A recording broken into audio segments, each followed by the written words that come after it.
Would you characterize that as a loss of composure down the stretch? A little bit of, complaining. I think it was early in the game. We talked about at halftime. We were complaining a little bit too much, being down one as poorly as we played early, and not playing our best basketball. Got caught up in that early in the game. So early, as well as some calls late that didn't go our way, and got caught up in that. We still got to transfer it down to the other end and continue to guard, but play through it. It's a physical team that felt like a playoff atmosphere tonight as far as that, and could do a better job with our composure for sure. Fourth quarter, I mean, it seemed like some of the ball movement went away, and maybe it reverted back to some old ISO habits. Is that what you saw was happening? Well, they went zone on makes early. They got a little stagnant there, trying to find the ball in the middle. So once we got out and ran and kind of against the man-to-man, we were fine. It was really the zone at the start of the quarter that happened. We got to the basket and had some really good looks, but it's a team that clogs the paint and tried to obviously go after JT at times and make others prove it. And so get to the basket, some calls that could have went both ways that they didn't call, and you got to have your, see your outlets there, whether it's a dump off or kick out. And if the paint was clogged, but I felt we got good looks at the basket that we just didn't finish.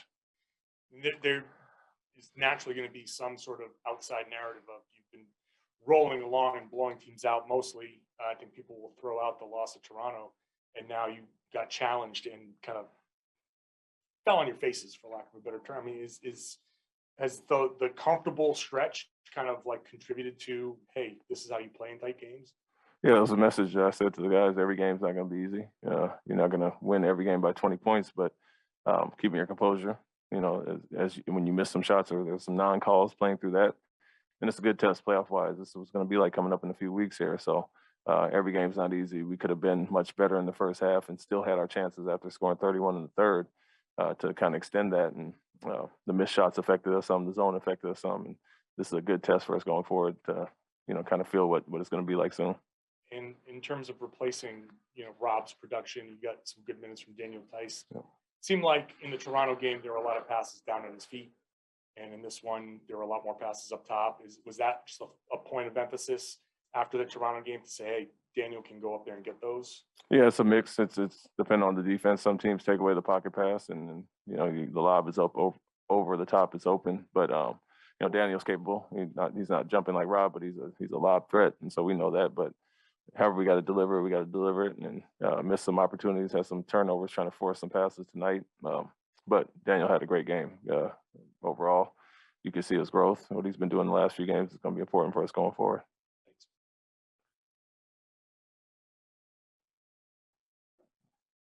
There were a lot of turnovers on just forced entry passes. But this is a team that's hard for you guys to drive and kick out the way you're used to. So what do you think caused those kind of miscommunications or kind of just overzealous passing?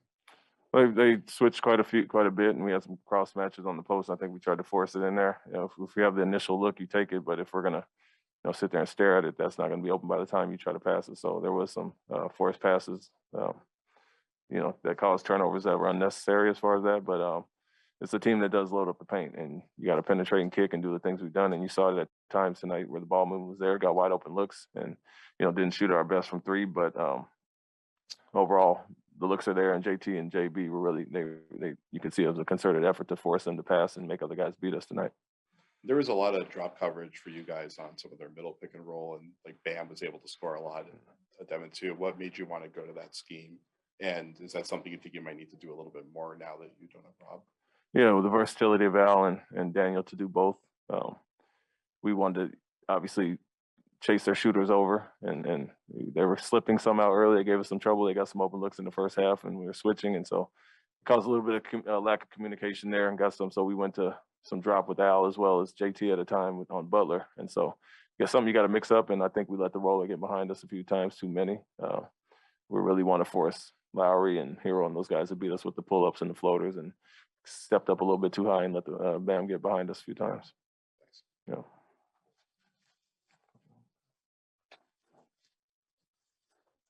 During this kind of hot streak, most of the wins have been blowouts, but during much of the year, like the close ones, you guys have struggled. And are there things you see execution-wise in these close games? Is it just kind of like a moment here, a moment there that have to be cleaned up, or does it kind of come down to? Yeah, a little bit of both. We had opportunities, got to the basket and got some good looks, but I have to understand how teams are going to guard certain guys and the kickouts, as I mentioned, and not trying to do it ourselves. But to their credit, it was some smaller guys at the basket. Bam was away from the basket, so we were attacking as far as that. And there's some calls that could have went either way. So I'm not gonna fault our aggressiveness trying to attack the basket. But as I said, when the non-calls happen, we can't complain about it. Got to get back in defense, and they got some easy leak outs because of that. What are the benefits to having, games like this? You have some other teams that are still jostling for playoff position to finish out, as opposed to playing teams that are kind of calling it a season already down this stretch. Yeah, it's good for us heading into the playoffs. Like I said, tonight was a good example of what we're going to see coming up wherever we play in a series, and so execution-wise, it could have been better. The zone bothered us a little bit to start the fourth, so some things we can go back and look at after coming off the 31-point third quarter to only score 15 in that, although we missed quite a few easy shots. So it'll be things to clean up and look at, and good experience for us going forward, knowing every game's not going to be as easy as they've been lately.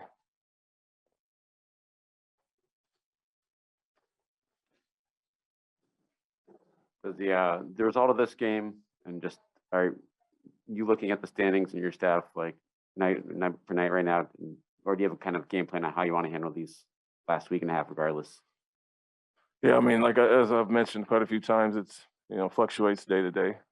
One win, one loss can put you from first to fourth or fifth to seventh, and depending on where you're seated. And so our thing is playing well, and that's we didn't play our best tonight by any means. I mentioned being down one at halftime as poorly as we played in the first half. Felt like we could have obviously taken it to another level. We did that in the third quarter. Got a little stagnant against zone in the fourth. So we're worried about health and playing well, playing our best more so than looking at seeding night to night. It seems like teams now, Toronto do the same thing. They pack the paint. It's like, daring you to beat them from, they're not going to let you beat them in the paint. And then secondly, teams are really trapping Jason. How do you combat those two things? It seems like those are the kind of the counters that other teams have kind of figured out from scouting of how to be effective against you. Well, we've had a ton of practice against it and got really good at it. Guys got to be confident and make the plays behind it. And that's why we put Derek and Marcus and some of those guys in the screening position to make the plays. And I think we've done very well over the last month or so as far as attacking that. Ever since we saw it early in the season, Jason has really improved that. Our team has as well. And tonight, we didn't shoot our best from the threes behind it, had some open looks. So if you don't make those shots, teams are going to keep doing it. We want our guys to be aggressive, and whether it's making a play to penetrate or take the shot, we have to be effective and confident behind it. In terms of Jason, he was doing a lot of talking with the officials from the first quarter on, and he picked up a tech. And I think he kind of pulled up for a three, kind of just trying to get him, in I think the third quarter, trying to get himself going. It was kind of a frustration three. I mean, how do you keep him locked in on the game as opposed to, I got fouled, why didn't you call that? Because it just seemed like it affected him tonight, especially. Yeah, just understand how teams are going to guard him.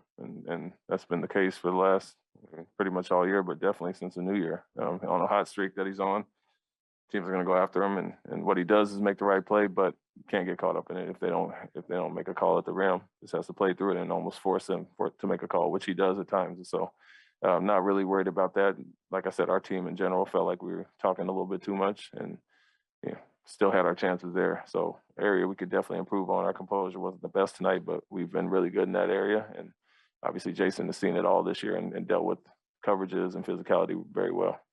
I know you took some time after the game to, greet some of the, congrats some of the Heat players, but then you also took some time to have some words for the officials who were standing mid-court. What do you kind of say after a game like this when you don't think they've done a good job? I mean, how do you kind of express that without, ruining it for the next game or whatever? Just saying we love consistency. I mean, some calls that they made early in the game, we didn't get down that stretch, and a lot of flopping that they fell for. And so just mentioning some of those things, but like I said, we have to play through it, and we had our opportunities. Whether they call it or not, we have to continue to drive and be aggressive and find the outlets, and so force them to make a call, basically. And so our guys, like I said, didn't play well through it, but on to the next, and something you're going to have to deal with in playoffs. It's not always going to go your way as far as the calls from the officials. Thanks, Coach. Wrap it up right there. Thank you.